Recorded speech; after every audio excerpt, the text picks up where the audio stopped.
to my channel. So today we will do economic reform since 1991, appraisal of LPG policies and demonetization of and GST.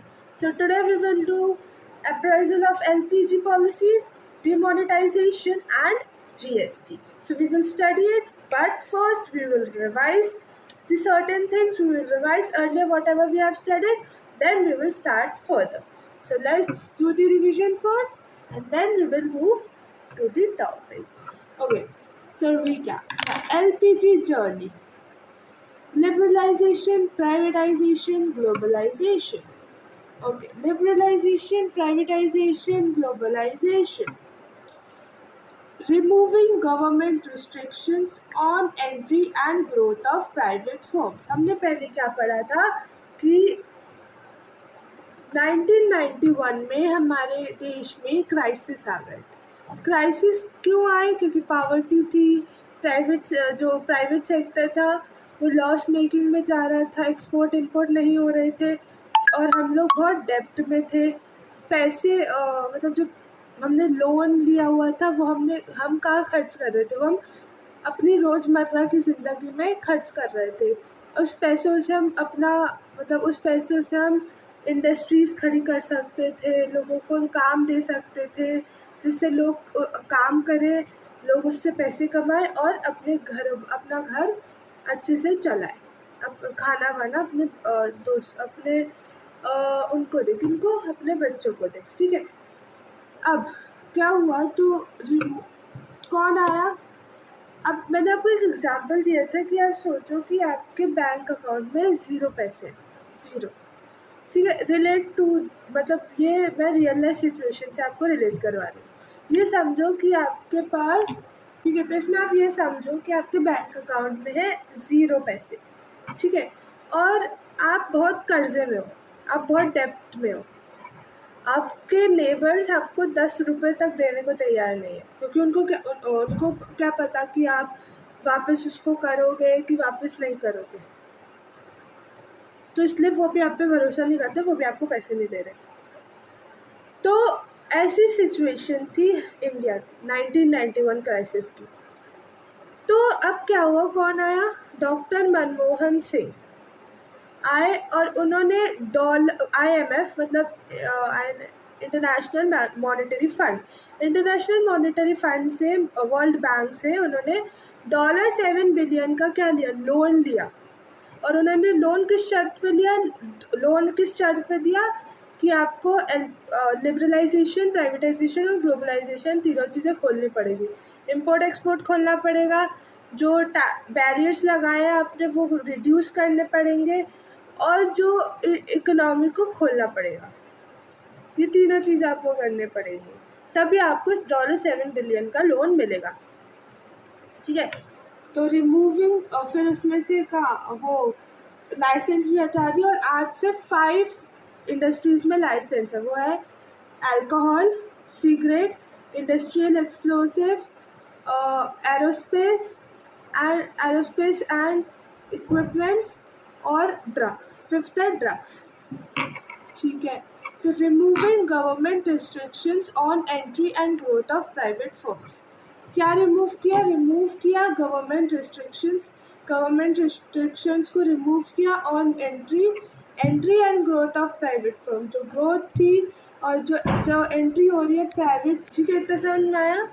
फिर privatisation, मैंने आपको क्या बताया? Privatisation मतलब कि government जो लॉस मेकिंग कंट्रीज थी, बोल रही हूँ, जो लॉस मेकिंग इंडस्ट्रीज थी, लॉस मेकिंग इंडस्ट्रीज़ को सस्ते दामों पर गवर्नमेंट बेच रही थी हमको, कि वो सस्ते दामों पर हम पे बिक गए, तो इसको बोलता है प्राइवेटाइजेशन।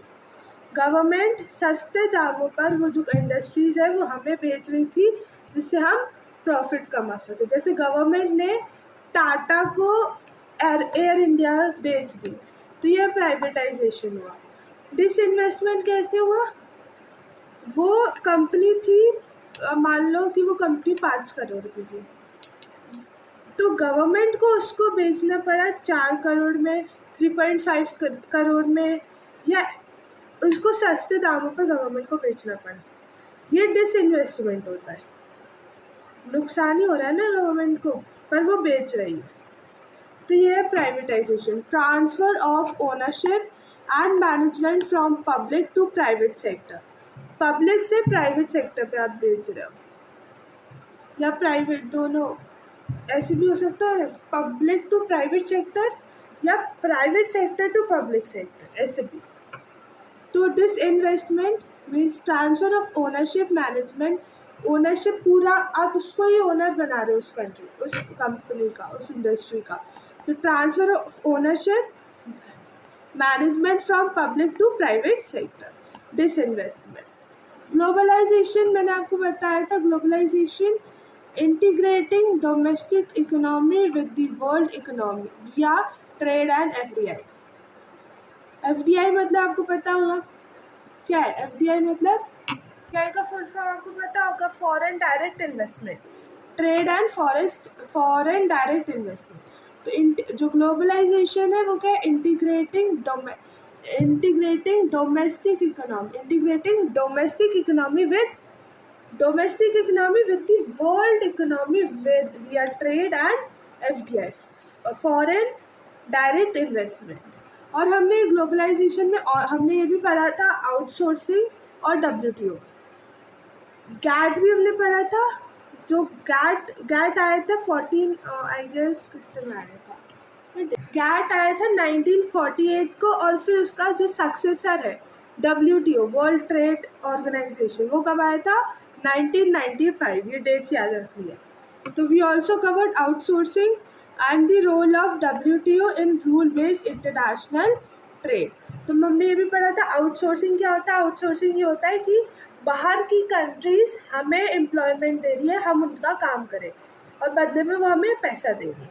और मैंने कल आपको इनकम डिस्पैरिटीज भी बताया था, ठीक है। WTO वर्ल्ड ट्रेड ऑर्गेनाइजेशन, ये गैट रिप्लेस हुआ है वर्ल्ड ट्रेड ऑर्गेनाइजेशन से। वर्ल्ड ट्रेड ऑर्गेनाइजेशन 1995 में आया था और गैट 1948 में आया था, ये याद रखना, ठीक है। So this is done, I think so. Okay, now we will start success of LPG। Liberalisation, privatisation, globalisation की सक्सेस के बारे में हम पढ़ेंगे। Appraisal, increase in GDP, growth rate rose from 5.6%, मतलब ग्रोथ रेट हमने कल ही पढ़ा था कि ग्रोथ रेट बढ़ गया है 5.6% 1980 से 1991 तक। अब और अभी GDP और बढ़ गया 8.2%, ठीक है, और बढ़ गया है। फॉरेक्स रिजर्व जो अपने पास $7 बिलियन थे 1991, हाँ $6 बिलियन थे 1991 पे, वो आज के समय पे $600 बिलियन हो गए, $600 बिलियन हो गए फॉरेक्स रिजर्व। जो हमारे पास, याद है मैंने आपको बताया था कि हमारे पास सिर्फ 15 डेज के फॉरेन रिजर्व्स बचे थे इंपोर्ट के लिए। डॉक्टर कौन थे वो यार, डॉक्टर सिंह जो थे, मनमोहन सिंह, उन्होंने $7 बिलियन का 1991 में लोन लिया। उसमें उन्होंने बोला लिबरलाइजेशन, प्राइवेटाइजेशन, ग्लोबलाइजेशन खोलो तभी हम आपको ये लोन देंगे। तो हमारे पास $6 बिलियन का लोन था 1991 पे। आज के समय पे वो कितना हो गया, $600 बिलियन का हो गया है वो आज के समय, ठीक है। आज के समय पे वो $600 बिलियन का होगा। कंट्रोल ऑन इन्फ्लेशन, इन्फ्लेशन पे कंट्रोल हो गया है। सक्सेसफुल मैनेजमेंट ऑफ प्राइस राइसेस, जो प्राइस राइस का जो मैनेजमेंट था वो सक्सेसफुल हुआ of price rises compare to the 1991 crisis. जो 1991 क्राइसिस के समय जो इन्फ्लेशन हो रहा था, 6-7 इन्फ्लेशन हो रहा था, वो हट कर हमने उसको कंट्रोल किया सक्सेसफुली, और कंपेयर टू 1991 बहुत हद तक वो कंट्रोल हो चुका है। ग्लोबल प्लेयर में India became an IT hub and preferred destination for FDI। Foreign direct investment, मतलब फॉरेन डायरेक्ट इन्वेस्टमेंट में मतलब कि वो हमसे काम करवाएंगे, जो दूसरी कंट्रीज़ है वो हमसे काम कर, जैसे मैं आपको कल एग्जांपल दिया था मेरे भैया का, तो वो क्या करते हैं, उनको फ़ोन आते हैं रात को, उनके क्लाइंट्स के जो भी है प्रोजेक्ट है उनका, क्यों, क्योंकि हमारी जो मतलब जो हमारा इंडिया है उसमें English spoken people, talented people और बहुत सारे मैनेजमेंट पीपल, ऐसे बहुत टैलेंटेड पीपल है हमारी कंट्री में, हमारे नेशन में, ठीक है। तो इसलिए हमारी नेशन इंडिया एक आईटी हब बन गया है और ये एक अच्छा डेस्टिनेशन है फॉरेन डायरेक्ट इन्वेस्टमेंट के लिए। दूसरे लोग, मतलब जो दूसरी कंट्रीज़ हैं वो हमसे आकर काम करवा रही हैं कि ये काम करो उसके बदले तुम्हें पैसे मिलेंगे, ठीक है। फिर आता है नेग्लेक्ट ऑफ एग्रीकल्चर नेग्लेक्ट कर दिया, सारे लोग एग्रीकल्चर पे ही डिपेंडेंट है पर एग्रीकल्चर को ही नेग्लेक्ट कर दिया। आप सर्विस सेक्टर को ही बढ़ा, वो सर्विस सेक्टर तो बढ़ता ही जा रहा है, एग्रीकल्चर धप से गिर रहा है। वो क्या गिर रहा है वो देखो, लो पब्लिक इन्वेस्टमेंट देखो, reforms fail to significantly benefit the agricultural sector, जो रिफॉर्म्स थे वो फेल हो गए to significantly benefit the agricultural sector. Reforms failed to significantly benefit the agricultural sector which employs the majority of the population. जो employ करता है, मतलब जो एग्रीकल्चर है वो एम्प्लॉयमेंट देता है बहुत सारे लोगों को, बहुत पॉपुलेशन को, मेजॉरिटी ऑफ पॉपुलेशन को। जब यही गिर जाएगा तो अनएम्प्लॉयमेंट हो जाएगी। तो लो पब्लिक इन्वेस्टमेंट, इंफ्रास्ट्रक्चर, लो पब्लिक इन्वेस्टमेंट थी, गवर्नमेंट ने अब एग्रीकल्चर पे ध्यान देना ही बंद कर दिया था, तो इसलिए low public investment, infrastructure, irrigation, power, roads in rural areas was neglected. जो रूरल एरियाज पे रोड्स, इरिगेशन, पावर, ये सब नेग्लेक्ट कर दिए थे गवर्नमेंट ने। Withdrawal of subsidies increase the cost of production for small farmers. मैंने आपको सब्सिडीज़ बताया था, बस आपको याद होगा तो, कि जो सब्सिडीज़ थी वो स्मॉल फार्मर्स को भी दी गई थी, और मतलब अब फार्मर्स है तो सारे फार्मर्स को दी जाएगी, चाहे वो रिच फार्मर्स हो चाहे वो पुअर फार्मर्स हो।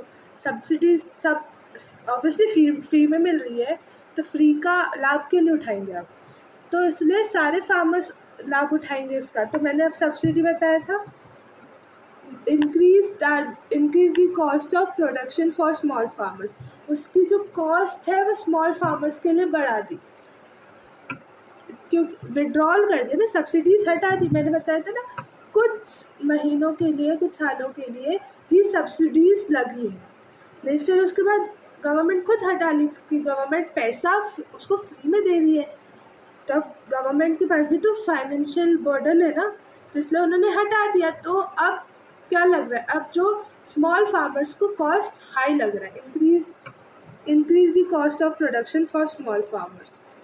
एक्सपोर्ट ओरिएंटेशन, मैंने आपको बताया था एक्सपोर्ट ओरिएंटेशन जो शिफ्ट हुई थी फूड, जो हमने चैप्टर 1 में पढ़ा था, याद करो कि शिफ्ट जो ब्रिटिशर्स ने शिफ्ट करवाई थी फूड क्रॉप से कैश क्रॉप्स पे। तो जो ब्रिटिशर्स ने शिफ्ट करवाया था फूड क्रॉप से कैश क्रॉप्स में, अगर हम कैश क्रॉप्स उगाएंगे तो ज़्यादा पैसे मिलेंगे। तो अभी भी अगर आप देखो ना तो ये कम नहीं हुआ है, अभी भी लोग कैश क्रॉप्स ही उगा रहे हैं जिससे उनको ज़्यादा पैसा मिले। कैश क्रॉप्स में क्या है, जूट, सिल्क और ये सब आता है, कॉटन, ये सब आता है। तो कपड़े अभी भी आप देखो ना, हम सिल्क के क्लोथ्स पहन रहे हैं, कॉटन के क्लोथ्स पहन रहे हैं, तो ये सब क्रॉप्स है, तो क्रॉप्स ही हमने लिया। तो अभी भी कैश क्रॉप्स में ही ज़्यादा पैसा मिल रहा है, फूड क्रॉप्स में इतना पैसा नहीं मिल रहा, अभी भी कैश क्रॉप्स में ज़्यादा पैसा मिल रहा है, ठीक है। तो यही लिखा है, food crops versus cash crops. देखो, food crops wheat, rice, pulses aimed at domestic food security. ये एम क्या करता है, डोमेस्टिक फूड सिक्योरिटी। तो फूड क्रॉप्स क्या एम करता है, फूड क्रॉप्स ये एम करता है वीट, सॉरी फूड क्रॉप्स क्या इंक्लूड करता है, वीट, राइस, बार्ले, पल्सेस, ये सब, ये डोमेस्टिक फूड सिक्योरिटी, पेट भरने के लिए। और दी शिफ्ट, जब पोस्ट 1991 में शिफ्ट हुआ था फूड क्रॉप से कैश क्रॉप्स पर, emphasis on globalization led farmers to grow for the world market। पूरे वर्ल्ड मार्केट को, फार्मर्स को पूरे वर्ल्ड मार्केट के लिए अब ग्रो करना था। कॉटन किस पे शिफ्ट हुए, कैश क्रॉप्स पे, तो cotton, sugar cane, jute, silk, ये सब, तो इससे उनको हाई प्रॉफिट होता था, ठीक है। तो higher profit potential but increase, ठीक है, इतना समझ में आया। Cotton, sugar cane, jute, higher profit potential but risk increase कर दिया था कि भाई अगर आप जूट और ये सब भी उगाते रहोगे तो खाना, फूड क्रॉप्स कब उठाओगे, पेट कब पालोगे अपना। तो इसलिए higher profit potential but increase risk and dependency on global prices, risk बढ़ने लगे थे और डिपेंडेंसी ऑन ग्लोबल प्राइसेस, ठीक है। तो देखो प्रॉब्लम क्या थी, प्रॉब्लम क्या थी पढ़ो। The shift pressured food security and made small farmers vulnerable to international price fluctuation। जो स्मॉल फार्म, रिच फार्मर्स का तो ठीक है, वो कैश क्रॉप्स उगा लेंगे, पर उनके पास सफिशिएंट फूड क्रॉप्स है, मतलब उन्होंने सरप्लस में रखे होंगे फूड क्रॉप्स, ठीक है। तो सरप्लस में उनके पास फूड क्रॉप्स रिच फार्मर्स का ठीक है, पर जो स्मॉल फार्मर्स है, जो हाँ उनको पैसे तो मिल रहे हैं पर वो अपने बच्चों का पेट नहीं पाल पा रहे, क्योंकि जूट और ये कॉटन तो नहीं खाएंगे ना वो लोग, खाएंगे तो वीट से रोटी बना के खाएंगे, तो इसलिए उनकी जो सिचुएशन हो गई थी वो वल्नरेबल हो गई थी, ठीक है। ये प्रॉब्लम आ रही थी कि द शिफ्ट प्रेशर, जो फूड से उन्होंने कैश क्रॉप्स पे जो शिफ्ट किया, तो ये स्मॉल फार्मर्स को बहुत भारी पड़ा, ठीक है।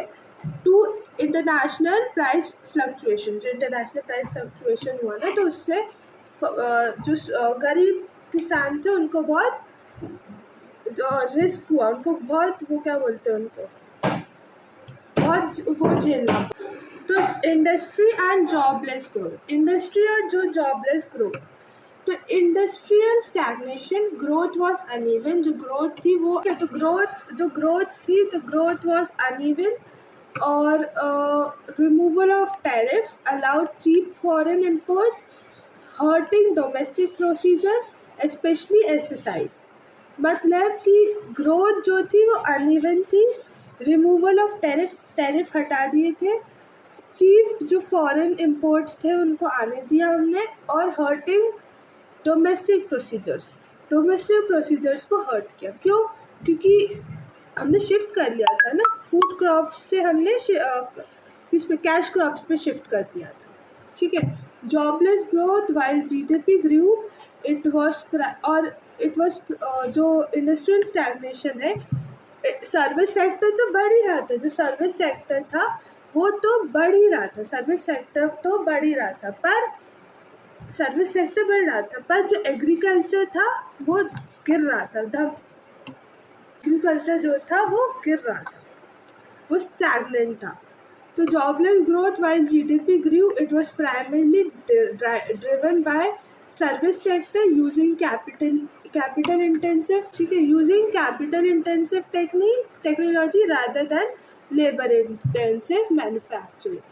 तो जॉबलेस ग्रोथ मतलब लोगों को काम नहीं मिल रहा था, तो जीडीपी तो बढ़ रहा था, क्योंकि सर्विस सेक्टर बढ़ा है, सर्विस सेक्टर तो बढ़ता ही जा रहा है, तो उसके कारण क्या बढ़ रहा है, जीडीपी बढ़ रहा है उसके कारण। अब जीडीपी बढ़ रहा है उसके कारण, तो while GDP grew, it was primarily driven, कि ये बोला गया कि जो सर्विस सेक्टर है, किसके, हमने कैपिटल इंटेंसिव टेक्निक का यूज़ किया, टेक्नोलॉजीज़ का यूज़ किया, ना कि लेबर इंटेंसिव, इसलिए जॉबलेस ग्रोथ हुई कि अनएम्प्लॉयमेंट हुई, क्योंकि उन्होंने कैपिटल इंटेंसिव मशीन से काम किया, ना कि लेबर बुलाकर उन्होंने काम करवाया, ठीक है। तो इसलिए लेबर इंटेंसिव मैन्युफैक्चरिंग नहीं हुई, कैपिटल इंटेंसिव मैन्युफैक्चरिंग हुई।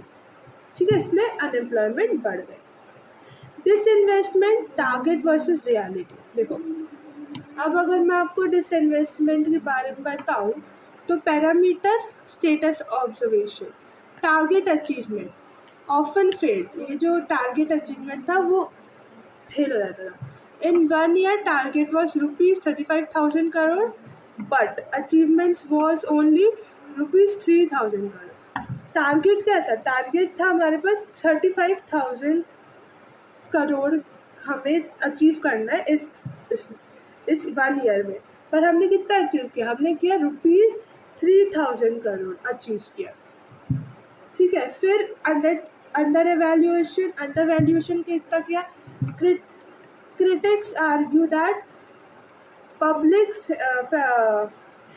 sector undertakings assets were sold to private players.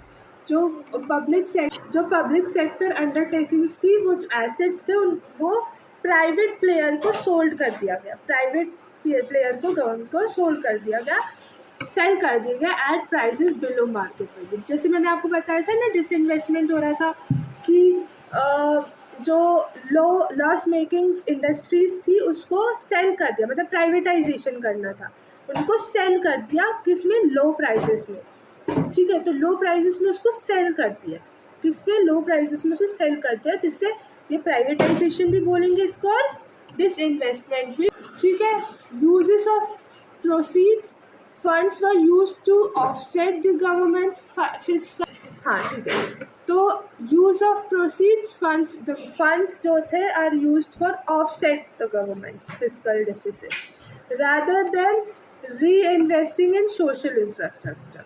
अब मैंने आपको जैसे बताया था ना कि 15 तो जैसे मैंने आपको बताया था ना कि सिर्फ आप क्या बोलते हैं कि जो गवर्नमेंट का जो डेप्थ में थे गवर्नमेंट, तो वो जो पैसे थे वो किसके लिए यूज़ हो रहे थे? वो रोज़मर्रा के खर्च के लिए यूज़ हो रहे थे, ना कि ये सोशल इंफ्रास्ट्रक्चर बना दो, जिससे इंडस्ट्रीज़ बना दो, और जो आप प्राइवेट सेक्टर को, जो आप पब्लिक सेक्टर को जो आपने लाइसेंस और ये सब दिया हुआ है उसको हटा दो और उनको अच्छी छूट दो कि वो लॉस मेकिंग को प्रॉफिट मेकिंग में बनाकर अच्छे से पैसे कमाए, अपना पेट भरे और जो रोज़मर्रा की ज़िंदगी है उसमें पैसे लगाए। ठीक है, ये सोचने के अलावा उन्होंने अपनी रोज़मर्रा की ज़िंदगी में, लोगों की रोज़मर्रा की ज़िंदगी में पैसे लगाना शुरू किया और लोग कोई काम ही नहीं कर रहे थे। तो इसकी वजह से डॉक्टर मनमोहन सिंह को $7 बिलियन का लोन लेना पड़ा।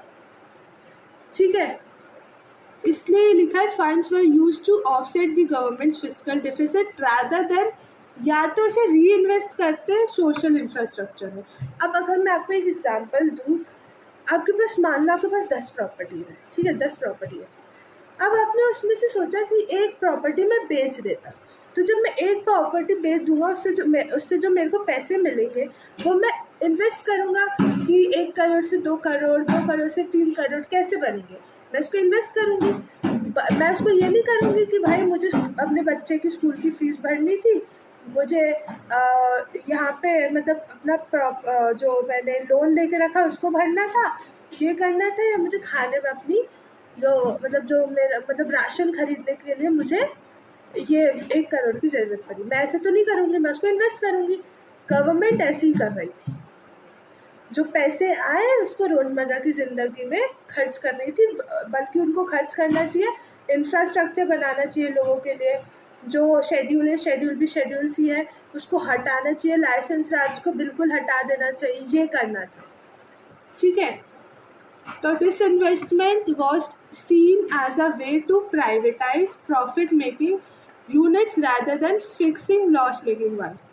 ये क्या कर रहे हैं? ये अपनी डिसइन्वेस्टमेंट यही है कि ये अपने रोज़मर्रा की ज़िंदगी के लिए जो खाना पीना जो चाहिए वो उस पैसों से करते हैं, बल्कि उस पैसों को इन्वेस्ट करना चाहिए, उस पैसों को री इन्वेस्ट करके उनको सोशल इंफ्रास्ट्रक्चर जो लॉस में कंपनीज जा रही है उसको पब्लिक सेक्टर को देकर प्रॉफिट में कंपनीज चलाए।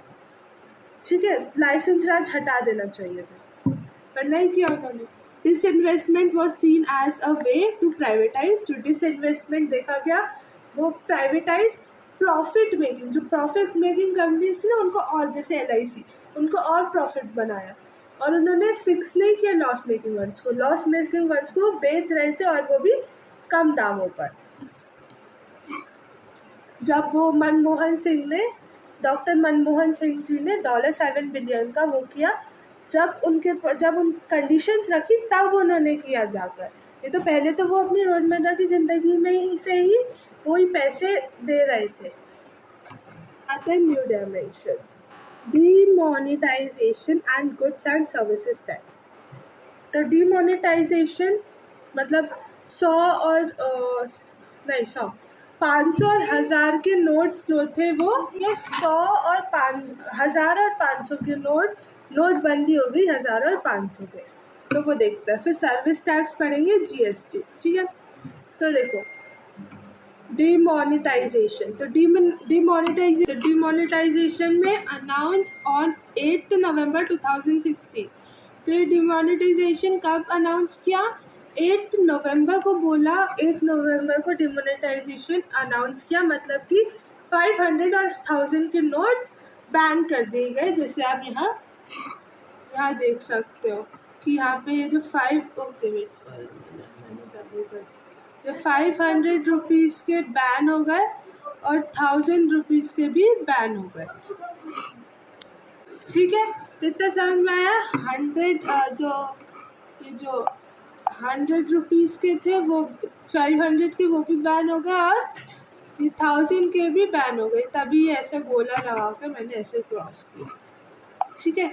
फिर आता है कब हुआ था, डेट याद रखना, अनाउंस ऑन 8 नवंबर 2016। कब हुआ था? 8 नवंबर 2016, where ₹500 and ₹1000 notes ceased to be legal tender. Legal tender मतलब करेंसी। उनको बोला था ये करेंसी नहीं है, लीगल टेंडर नहीं है, बस ये अब कागज के टुकड़े हैं। इन्होंने बोल दिया अब ये कागज के टुकड़े हैं, इसका कोई मतलब नहीं है, ठीक है। तो objectives, curb corruption and black money. Objectives क्या था इनको बैन करने का? Curb corruption and black money. लोग ब्लैक मनी रखते थे। हमने पढ़ा था ना कि टैक्स अगर कम हो गया, टैक्स, ठीक है। फिर अल्टीमेट क्या लिखा है? ओके, हाँ, eliminate fake currency use for terror funding, ठीक है। तो ये टेरर फंडिंग, ये 500 और 1000 के नोट टेरर फंडिंग में भी यूज़ होते थे, तो इसलिए टेरर फंडिंग में। हाँ, मैं आपको बता रही थी कि टैक्स कम किया, मतलब गवर्नमेंट ने टैक्स कम किया, ठीक है। तो हमने सोचा कि लोग बताने लग जाएंगे, क्या बताने लग जाएंगे? लोग बताने लग जाएंगे कि लोग क्या, तो लोग, हमें लगा कि लोग छुपाएंगे नहीं, लोग ब्लैक मनी नहीं रखेंगे, पर क्या हुआ? लोग वो करने लगे, मतलब अभी भी वो करने लगे, ठीक है। तो अल्टीमेट एलिमिनेट फेक करेंसी, ये फेक करेंसी हो गई, या फिर कागज़ के टुकड़े रह गए, ये लीगल टेंडर नहीं रहा, करेंसी नहीं रही, ये सिर्फ कागज़ के टुकड़े।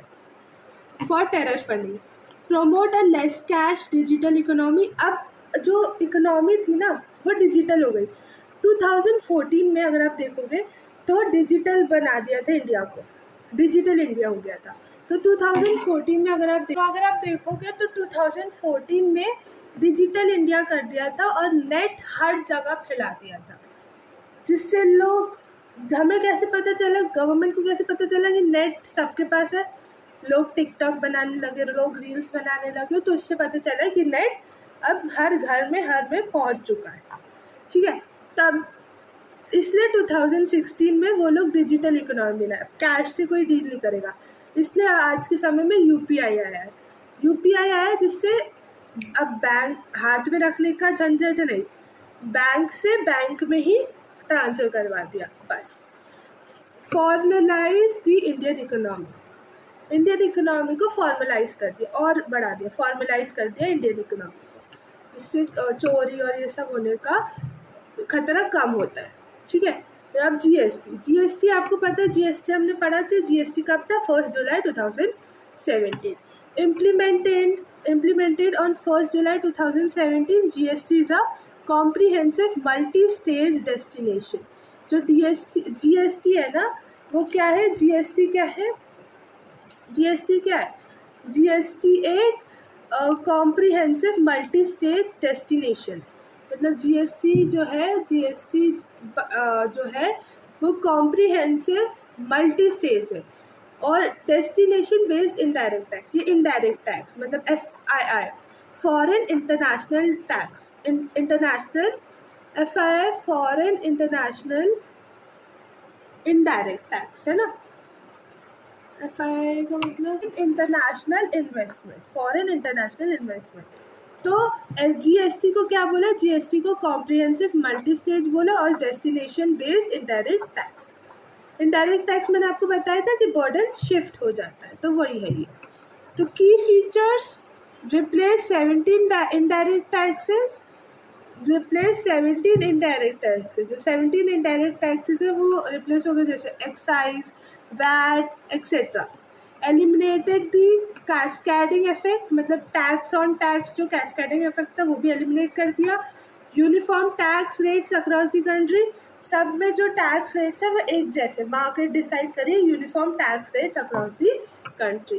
Pave the way for a common national market, common national market के लिए एक वे है, तो मतलब वो बाय कर सकते हैं जो कॉमन पीपल है वो, ठीक है। फिर आता है GST, रिमूविंग कैस्केडिंग इफेक्ट, जो मैंने टैक्स ऑन टैक्स इफेक्ट जो बताया था ना, वो कैस्केडिंग इफेक्ट कैसे हटा। तो इनपुट टैक्स क्रेडिट, तो input tax credit that is ITC, a producer only pays tax on the value added at each stage, मतलब पर्सन या कस्टमर टैक्स कब पे करता है? जब उस पर वैल्यू ऐड होता है एट ईच स्टेज, हर स्टेज में जो वैल्यू ऐड होता है तब वो टैक्स पे करता है। They producer they get credit for taxes already paid on raw material, जो रॉ मटेरियल्स में अगर आपने ऑलरेडी टैक्स पे कर चुका है तो आपको क्रेडिट मिलता है। जैसे देखो इसमें क्या लिखा है, total GST payable, total GST payable मतलब जो total GST payable equal to output tax, जो आउटपुट निकला उस टैक्स का, माइनस इनपुट टैक्स, जो आपने पैसे रॉ मटेरियल पैसे दे रखे हैं, तो जो आउटपुट टैक्स जो आपने आउटपुट टैक्स दिया, माइनस इनपुट टैक्स क्रेडिट, जो क्रेडिट मिला आपको, इनपुट टैक्स क्रेडिट मिला, रिवॉर्ड मिला, क्रेडिट मिला, तो वो आप माइनस करके जो भी आंसर आएगा वो देख लोगे।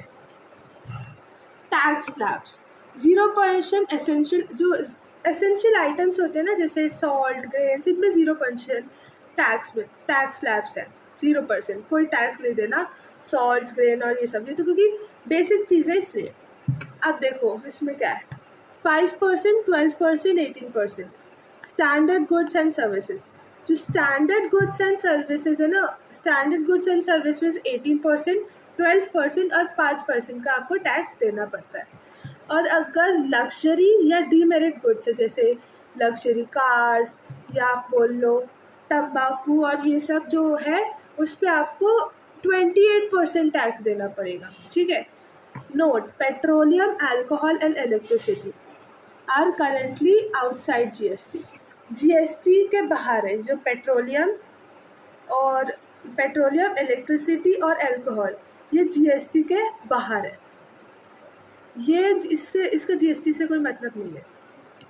करेंटली अभी वो आउटसाइड द GST है, ठीक है, understood. Okay, so this much for today. अब मैं थोड़े MCQs लाई हूँ। CUET किसने लिखा है? CUET प्रेपरेशन के लिए MCQs पार्ट 1, ठीक है। तो कमेंट सेक्शन में इसका आंसर देना मुझे। Which of the following notes ceased to be legal tender during the 2016? अभी हमने पढ़ा 2016 में क्या लिखा है, डिमोनेटाइजेशन किस नोट्स का हुआ? A ₹100 and 500, B 500 and 1000, C ₹1000 and 2000 या D 100 या 2000।